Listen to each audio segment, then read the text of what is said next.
नमस्कार दोस्तों, MCC classes में आपका सभी का स्वागत है दोस्तों। चलिए स्टार्ट करते हैं। डिस्क्रिप्शन में दोस्तों हमारा लिंक दे रखा है टेलीग्राम चैनल का, तो हम वहां से ज्वाइन भी कर सकते हैं। ठीक है, बाकी आप अगर चाहें तो डायरेक्ट सर्च कर सकते हैं टेलीग्राम चैनल पर एमसीसी क्लासेस ब्यावरा। तो सभी को गुड आफ्टरनून एवरीवन, नमस्कार सभी को दोस्तों। है ना, आज नाम नहीं ले पाएंगे दोस्तों। चलिए हम डायरेक्ट आपको आंसर बताएंगे। ठीक है, तो पहला प्रश्न है दोस्तों, ध्यान रखिएगा। हुमायूं नामा के रचयिता कौन है? ये आपका यहाँ पे प्रश्न है कि हुमायूं नामा के जो रचयिता है मेरे दोस्तों, ये कौन है? तो हुमायूं नामा के जो रचयिता हैं दोस्तों, ये हो जाएंगे हमारी गुलबदन बेगम। कौन है? गुलबदन बेगम ने दोस्तों हुमायूं नामा की रचना की थी। ये आपको याद रखना है। ठीक है, तो पहला प्रश्न आपका करेक्ट है ना। मैं देख रहा हूँ सबकी कमेंट, बिल्कुल आराम से आप थोड़ा सा धैर्य रख के दोस्तों क्वेश्चन का आंसर दीजिएगा, है ना। हुमायूं नामा के रचयिता होगा गुलबदन बेगम। तो ये एक हमारा प्रश्न यहाँ पे कंप्लीट होता है। दूसरा प्रश्न आता है भैया हमारा कि पंचमहल को किनके द्वारा बनवाया गया था? आपका प्रश्न है पंचमहल को किनके द्वारा बनवाया गया था? तो दोस्तों पंचमहल को जो बनवाया गया था ना, ये बनवाया था अकबर के द्वारा। किसके द्वारा? अकबर के द्वारा पंचमहल। ठीक है, तो याद रखना दोस्तों, पंचमहल किसके द्वारा बनवाया गया? तो पंचमहल दोस्तों अकबर के द्वारा बनवाया गया था। ए ऑप्शन आपका यहाँ पे राइट आंसर है। ठीक है, चलिए आगे बढ़ेंगे दोस्तों। अगला प्रश्न आता है हमारा, इसके बाद में दूसरा प्रश्न है। ठीक है, वह कौन सा शासक था वह कौन सा शासक था जिसे ज्योतिष में विश्वास था? है ना, ऐसा कौन सा शासक था? है ना, सीढ़ियों वाला की यहाँ बात कर रहे हैं। तो वह कौन सा शासक था जिसे ज्योतिष में विश्वास था? तो ज्योतिष शास्त्र में जिसको विश्वास था उसका नाम आपको बताना है। बहुत बढ़िया। तो दोस्तों जिसको विश्वास था वो व्यक्ति कौन था? आप जानते हैं, हुमायूं। है ना, सातों दिन सात अलग अलग कपड़े पहनते थे। ठीक है, ये आपको याद रखना है। तो ज्योतिष शास्त्र में जो विश्वास था, हुमायूं को विश्वास था पूर्ण रूप से। ऑप्शन नंबर बी आपका करेक्ट आंसर हो जाएगा। ठीक है, हाँ, बाबर का लड़का हुमायूं। अगला प्रश्न आता है हमारा कि सप्ताह के सातों दिन, चलिए बता दिया खैर, सप्ताह के बताइए, सप्ताह के सातों दिन अलग अलग रंग के कपड़े पहनने वाला शासक कौन था दोस्तों? बताइए जल्दी से। सप्ताह के सातों दिन अलग अलग कपड़े पहनने वाला कौन था? ये आपका यहाँ पे प्रश्न है, बताइए। तो दोस्तों सप्ताह के सातों दिन बिल्कुल करेक्ट है, हुमायूं पहनता था भैया। है ना, सप्ताह के सातों दिन अलग अलग कपड़े कौन पहनता था? हुमायूं पहनता था। ऑप्शन नंबर सी आपका राइट आंसर हो जाएगा। ठीक है, आगे बढ़ेंगे, अगले प्रश्न की ओर चलते हैं दोस्तों। हम क्वेश्चन है हमारा, जहांगीर का मकबरा कहाँ पर है? ये मकबरे पूछते हैं दोस्तों, सबके याद रखना। जहांगीर का मकबरा कहाँ पर स्थित है? बताइए जल्दी से। जहांगीर का मकबरा, है ना, कहाँ पर स्थित है? तो जहांगीर का जो मकबरा है ना दोस्तों, ये कहाँ पे है? शाहदरा में। ठीक है, शाहदरा याद रखना, जहांगीर का मकबरा है। ऑप्शन नंबर दोस्तों ए आपका राइट आंसर हो जाएगा। ठीक है, हाँ, डीप लेकर पूछ ले तो आपका ये बनता है। ठीक है, अगला प्रश्न आता है हमारा कि जहांगीर के बचपन का नाम क्या था? बताइए जल्दी से।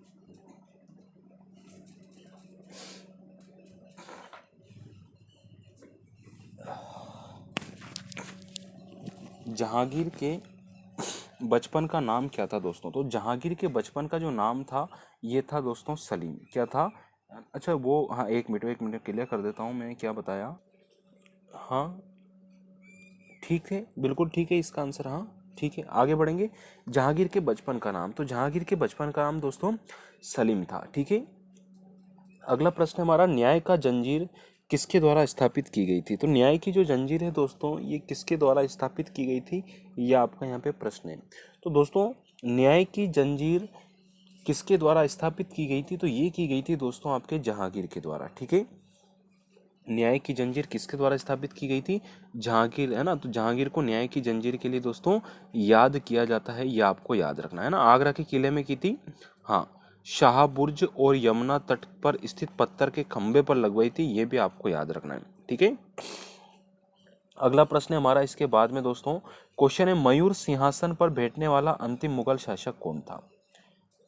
मयूर सिंहासन पर बैठने वाला अंतिम मुगल शासक, है ना। मयूर सिंहासन की हमने बात करी है, सबसे आखिरी में कौन बैठा था, तो सबसे आखिरी में आखिरी वाला ही बैठा था जिसका नाम था मोहम्मद शाह। ठीक है, तो मोहम्मद शाह दोस्तों आखिरी व्यक्ति था जो मयूर सिंहासन पर बैठा था। ये मुगल शासक की हमने बात कर ली। ठीक है, अगला प्रश्न है हमारा, राजस्व सिद्धांत की स्थापना करने वाला पहला शासक कौन था। राजस्व सिद्धांत की स्थापना करने वाला पहला शासक कौन था दोस्तों। तो याद रखना, राजस्व की बात कर रहे हैं। राजस्व सिद्धांत की स्थापना करने वाला पहला जो शासक था ये था दोस्तों बलबन। कौन था, बलबन। तो राजस्व सिद्धांत की स्थापना करने वाला पहला शासक निम्न में से दोस्तों बलबन था। ऑप्शन नंबर ए आपका राइट आंसर है यहाँ पे। ठीक है, आगे बढ़ेंगे अगले प्रश्न की ओर। जिंदा पीर किस शासक को कहा जाता है। तो दोस्तों जिंदा पीर किसे कहते हैं हम, जिंदा पीर किसी को कहते हैं, याद होना चाहिए आपको, याद भी है, बहुत बढ़िया कमेंट आ गया है। तो ये औरंगजेब को कहते हैं। तो जिंदा पीर किस शासक को कहा जाता है, तो जिंदा पीर दोस्तों औरंगजेब को कहा जाता था, याद रखिएगा। ठीक है, चलिए बढ़ेंगे आगे, अगले प्रश्न की ओर चलते हैं दोस्तों। क्वेश्चन हमारा, अलाउद्दीन खिलजी के बचपन का नाम क्या था, बताइए जल्दी से। अलाउद्दीन खिलजी के बचपन का नाम आपसे पूछा गया है, तो बताइए क्या आंसर होगा इसका।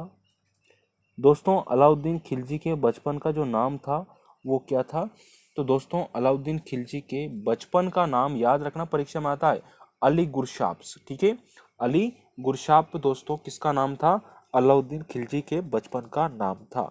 ऑप्शन नंबर ए आपका राइट आंसर है। ठीक है,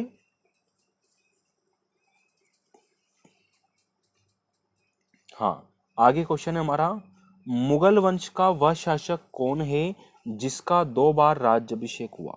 तो मुगल वंश का वह कौन सा शासक है जिसका राज्यभिषेक दोस्तों 2 बार हुआ है, बताइए जल्दी से।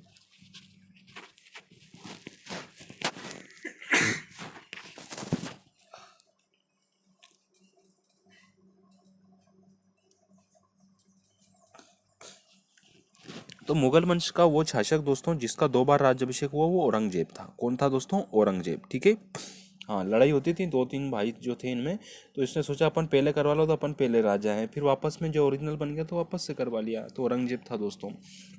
फिर ये पुरंदर की संधि किनके बीच हुई थी, है ना। संध्या भी प्रश्न बनते हैं दोस्तों, पुरंदर की संधि किनके बीच हुई थी, तो पुरंदर की संधि आपको बताना है दोस्तों। पुरंदर की संधि जय सिंह और शिवाजी के बीच हुई थी। किसके बीच हुई थी, पुरंदर की संधि जय सिंह और शिवाजी के बीच में हुई थी। ऑप्शन नंबर दोस्तों सी आपका राइट आंसर होगा। ठीक है, अगला प्रश्न आता है हमारा कि औरंगजेब को कहां पर दफनाया गया था, बताइए जल्दी से। और एक बार दोस्तों यदि आप शेयर कर सके तो प्लीज शेयर जरूर कीजिएगा, है ना। औरंगजेब को कहाँ पर दफनाया गया था, तो औरंगजेब को जो दफनाया था ना दोस्तों, ये दौलताबाद में दफनाया था। कहाँ दफनाया था, दौलताबाद।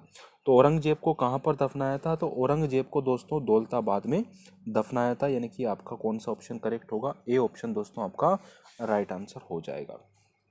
तो याद रखना औरंगजेब को कहाँ दफनाया, तो औरंगजेब को दौलताबाद में दफनाया था, ए ऑप्शन आपका राइट आंसर होगा। ठीक है, अगला प्रश्न आता है हमारा कि भारतीय संविधान की प्रथम मुस्लिम महिला शासिका कौन थी। भारतीय इतिहास की प्रथम मुस्लिम महिला शासिका कौन थी, बताइए जल्दी से।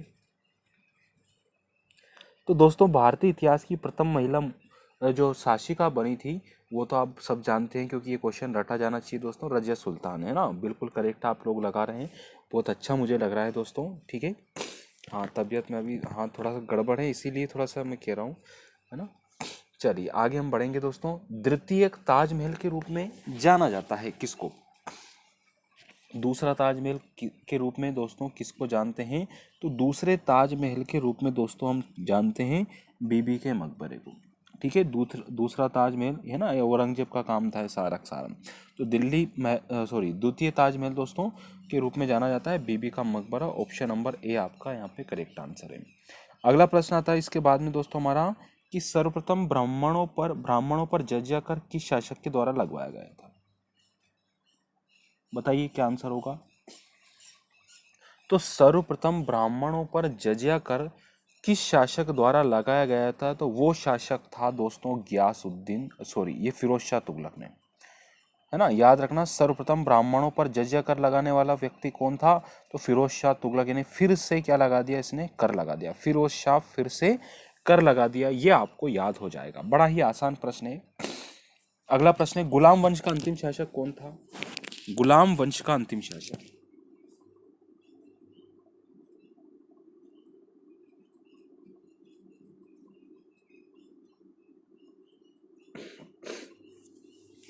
गुलाम वंश का अंतिम जो शासक था मेरे प्यारे मित्रों, ये था शमसुद्दीन क्यूमर्स। ठीक है, तो गुलाम वंश का अंतिम शासक कौन था? शमसुद्दीन था। ऑप्शन नंबर ए आपको याद रखना है। ठीक है दोस्तों। हाँ, आगे हम बढ़ेंगे। अगला प्रश्न आता है कि शेर शाह का वास्तविक नाम क्या था? शेर शाह का वास्तविक नाम क्या था दोस्तों? तो शेर शाह का जो वास्तविक नाम था ना दोस्तों, बड़ा ही खतरनाक नाम था, है ना, फरीद खां। परीक्षा में पता नहीं कितनी बार पूछा गया क्वेश्चन कि शेर शाह का वास्तविक जो नाम था वो फरीद खां था। सी ऑप्शन दोस्तों आपका राइट आंसर है। तो शेर शाह का वास्तविक नाम फरीद खां है। अगला प्रश्न आता है कि डाक प्रथा के प्रचलन की शुरुआत किसके द्वारा की गई? डाक प्रथा के प्रचलन की शुरुआत किसके द्वारा शुरू की गई दोस्तों? तो ये जो शुरू की गई थी डाक प्रथा का जो प्रचलन चालू किया था, ये शेर शाह के द्वारा चालू किया गया था, है ना। ये 2 5 10 साल और रह जाता तो पता नहीं क्या क्या कर देता है ना, इसे ध्यान रखना आप। तो डाक प्रथा का प्रचलन किनके द्वारा शुरू किया गया? शेर शाह सूरी के द्वारा किया गया, है ना। ये आपको याद रखना है। ऑप्शन नंबर दोस्तों आपका बी ऑप्शन आपका करेक्ट आंसर। ठीक है, हाँ बिल्कुल, बहुत बढ़िया दोस्तों। चलिए, हाँ अफगान वंशी शेर शाह सूरी था दोस्तों। अफगान वंश है ना, अफगान से रिलेटेड था, आपको याद रखना है। अगला है, शेर शाह का मकबरा कहाँ स्थित है? ये भी बहुत बार पेपर में आया है कि शेर शाह का मकबरा कहाँ है भैया? तो शेर शाह का मकबरा याद रखना सासाराम बिहार में। कहाँ है? सासाराम बिहार में है, सासाराम। ठीक है, शेर शाह का मकबरा सासाराम। ऑप्शन नंबर डी आपका करेक्ट आंसर हो जाएगा।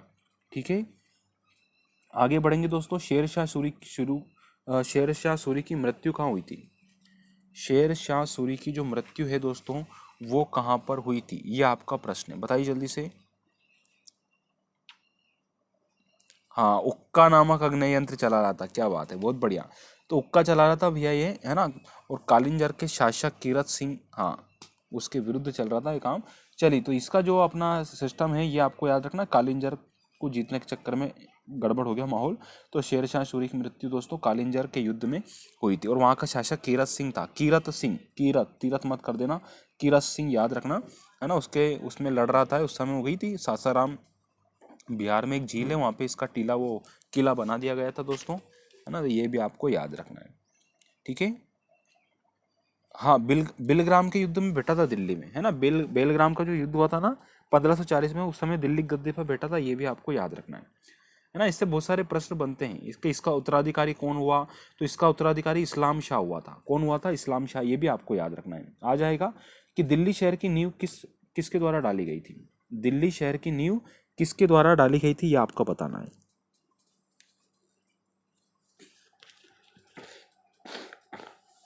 बताइए बिल्कुल सभी को गुड आफ्टरनून। तो दिल्ली शहर की जो नींव डाली थी ना दोस्तों, ये पता है किसके द्वारा डाली थी? ये डाली थी अनंगपाल तोरणमाल के द्वारा। तो अनंगपाल के द्वारा, अनंग है ना, अनंग है दिल्ली का, अनंग है, अनंग है दिल्ली, ऐसे याद रख लेना। तो दिल्ली शहर की नींव किसने डाली? अनंगपाल के द्वारा डाली गई थी। ऑप्शन नंबर सी आपका है। कनंग है दिल्ली तो अनंग है दिल्ली, है ना। अगला प्रश्न है हमारा, अंतिम मुगल बादशाह कौन था? अंतिम मुगल बादशाह कौन था? अंतिम मुगल बादशाह जो थे दोस्तों, ये तो थे बहादुर शाह जफर द्वितीय, है ना। रंगून है ना, वहाँ पे इनको दोस्तों, इनका मकबरा वहाँ पे है। तो ये भी आपको याद रखना, देश से बाहर है। ठीक है, और अंतिम मुगल बादशाह बहादुर शाह जफर द्वितीय थे। ऑप्शन नंबर बी आपका करेक्ट आंसर है। ये भी आपको याद रखना है। बहुत बढ़िया दोस्तों। शाह बेखबर से किस बादशाह को जाना जाता था? शाह बेखबर के नाम से, बताइए।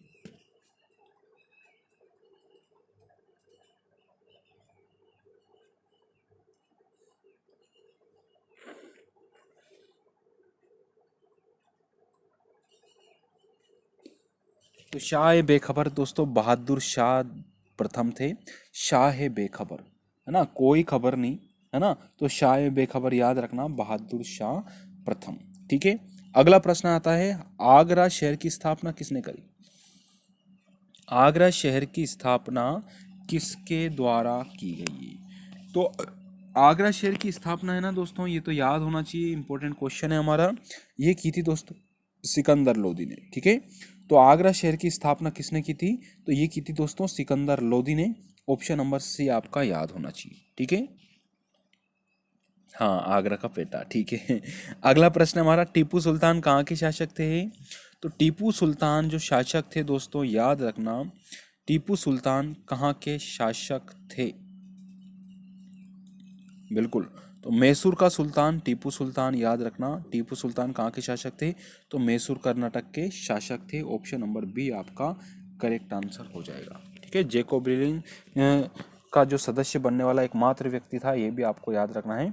कौन? टीपू सुल्तान, ठीक है, मैसूर का सुल्तान। अगला प्रश्न है हमारा, मराठा राज्य का दूसरा संस्थापक किसे माना जाता है? मराठा राज्य का दूसरा संस्थापक दोस्तों किसे माना जाता है? बताइए जल्दी से।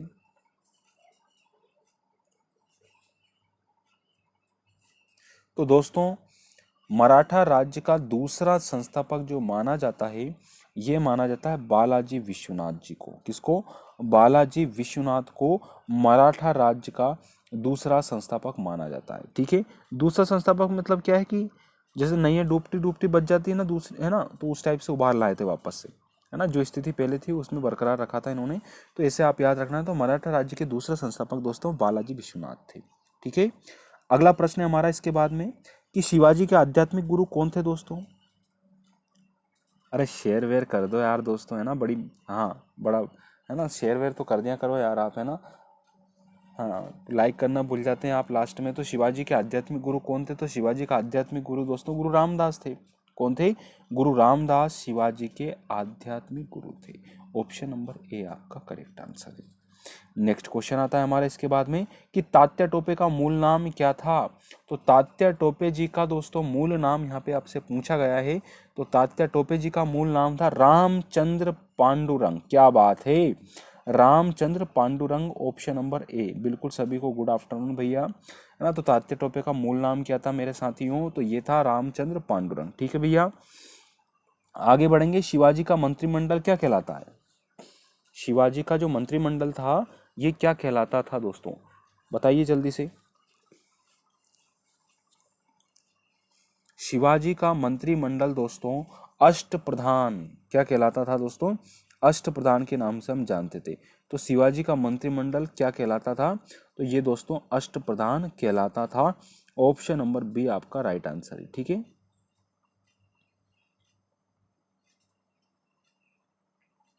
तो याद रखना दोस्तों, शिवाजी का मंत्रिमंडल क्या कहलाता था? अष्टप्रधान कहलाता था, यानी कि बी ऑप्शन दोस्तों आपका क्लियर राइट आंसर, ठीक है। ओके भैया, अगला प्रश्न है हमारा इसके बाद, मुगल वंश का घृणित कायर किसे कहा गया? मुगल वंश का घृणित कायर किसे कहा गया दोस्तों?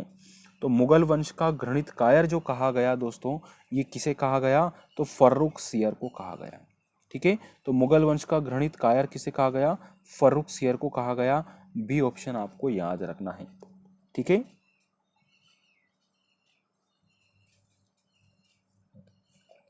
नवरत्न किस शासक के दरबार में रहते थे? नवरत्न किस शासक के दरबार में रहते थे? बताइए जल्दी से। नवरत्न किस शासक के दरबार में रहते थे दोस्तों? तो नवरत्न दोस्तों किस शासक के दरबार में रहते थे? तो नवरत्न जो थे दोस्तों आप सब जानते हैं, ये तो अकबर के शासक में रहते थे ना। तो अकबर के शासन में दोस्तों नवरत्न थे। ऑप्शन नंबर ए आपका राइट आंसर है, ठीक है।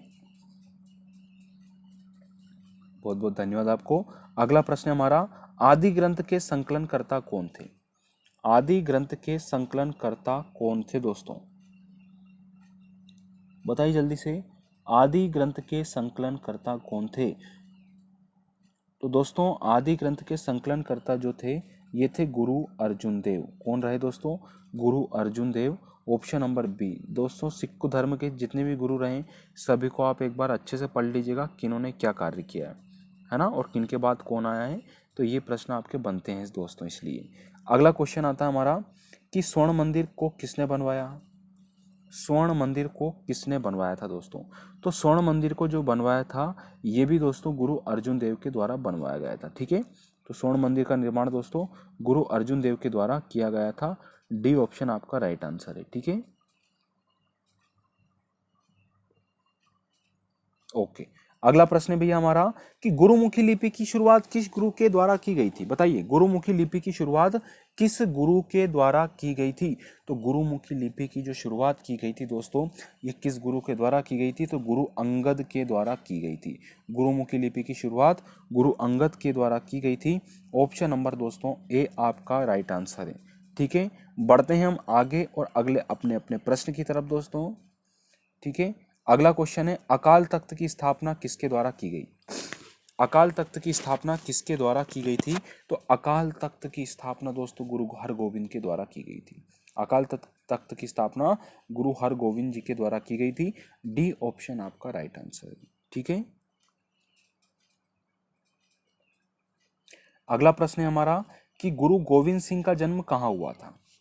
बताइए, गुरु गोविंद सिंह जी का जन्म कहाँ हुआ था? बताइए जल्दी से।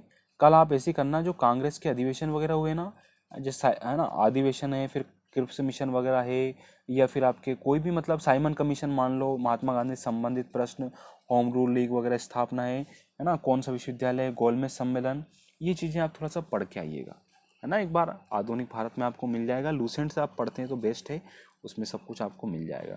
तो वो कुछ प्रश्न कल हम देखेंगे ये वाले, तो आप एक बार टॉपिक पढ़ेंगे तो ज़्यादा अच्छा रहेगा, उसमें ज़्यादा चीज़ें क्लियर होंगी आपकी। ठीक है, अब गुरु गोविंद सिंह का जो जन्म है दोस्तों कहाँ हुआ था? तो गुरु गोविंद सिंह जी का जन्म दोस्तों पटना साहिब में हुआ था। ऑप्शन नंबर ए आपका राइट आंसर है। ठीक है, अगला प्रश्न आता है हमारा कि गुरु अर्जुन देव को फांसी की सजा किस शासक ने दी थी? गुरु अर्जुन देव को फांसी की सजा किस शासक के द्वारा दी गई थी? तो दोस्तों गुरु अर्जुन देव जी को जो फांसी की सजा दी गई थी, ये किसके द्वारा दी गई थी? तो जहांगीर के द्वारा दी थी। ठीक है, तो गुरु अर्जुन देव को फांसी की सजा जहांगीर के द्वारा दी गई थी। ऑप्शन नंबर बी आपका राइट आंसर है। ठीक है, चलिए अगला प्रश्न है हमारा इसके बाद कि 1857 के विद्रोह के समय भारत का गवर्नर जनरल कौन था? तो जब 1857 का विद्रोह हुआ था, उस समय भारत का गवर्नर जनरल जो था दोस्तों, 1857 की बात करें, इसके आसपास कौन रहा है? तो लॉर्ड कैनिंग रहा है। कौन रहा है दोस्तों? लॉर्ड कैनिंग रहा है। तो दोस्तों 1857 के विद्रोह के समय जो गवर्नर जनरल था वो कौन था भारत का? तो लॉर्ड कैनिंग था। ऑप्शन नंबर डी आपका बेस्ट से बेस्ट राइट आंसर है। फिर है दोस्तों 1857 के विद्रोह का बिहार में नेतृत्व किनके द्वारा किया गया था? 1857 के विद्रोह का बिहार में नेतृत्व किनके द्वारा किया गया था? तो 1857 के विद्रोह का बिहार में नेतृत्व जो किया गया था दोस्तों, ये किया था कुंवर सिंह के द्वारा। किसके द्वारा? कुंवर सिंह के द्वारा वहां पे विद्रोह किया गया था। ऑप्शन नंबर डी आपका राइट आंसर है।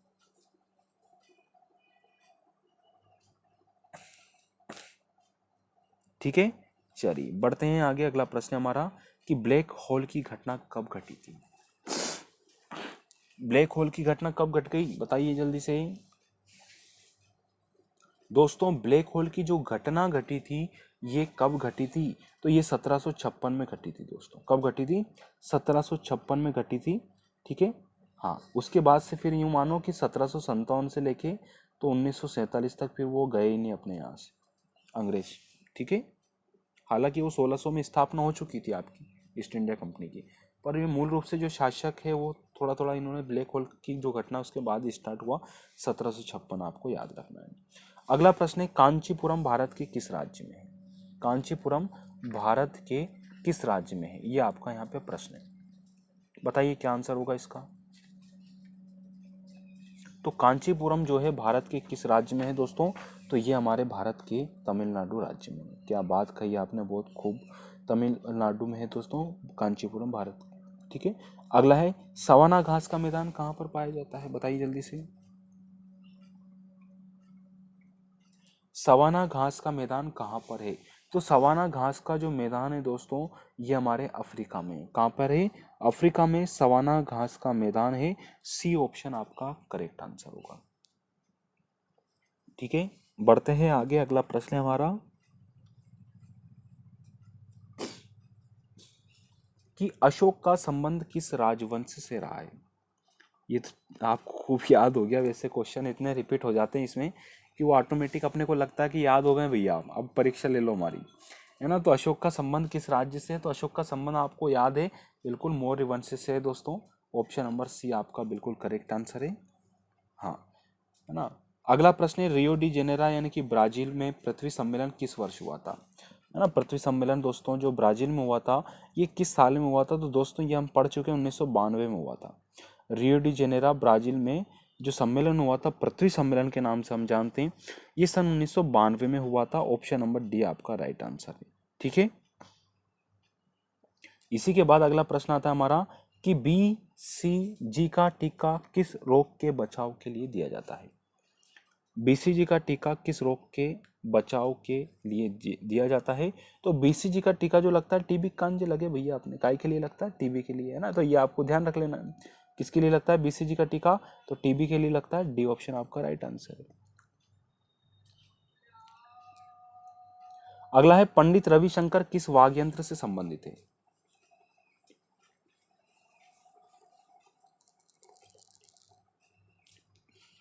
पंडित रविशंकर किस वाद्य यंत्र से संबंधित है?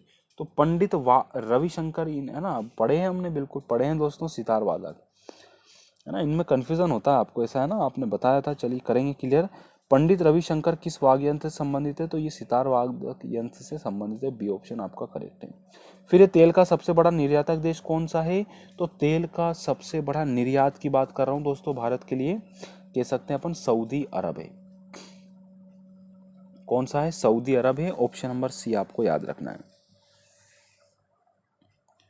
अगला है, पास्कल किसका मात्रक है?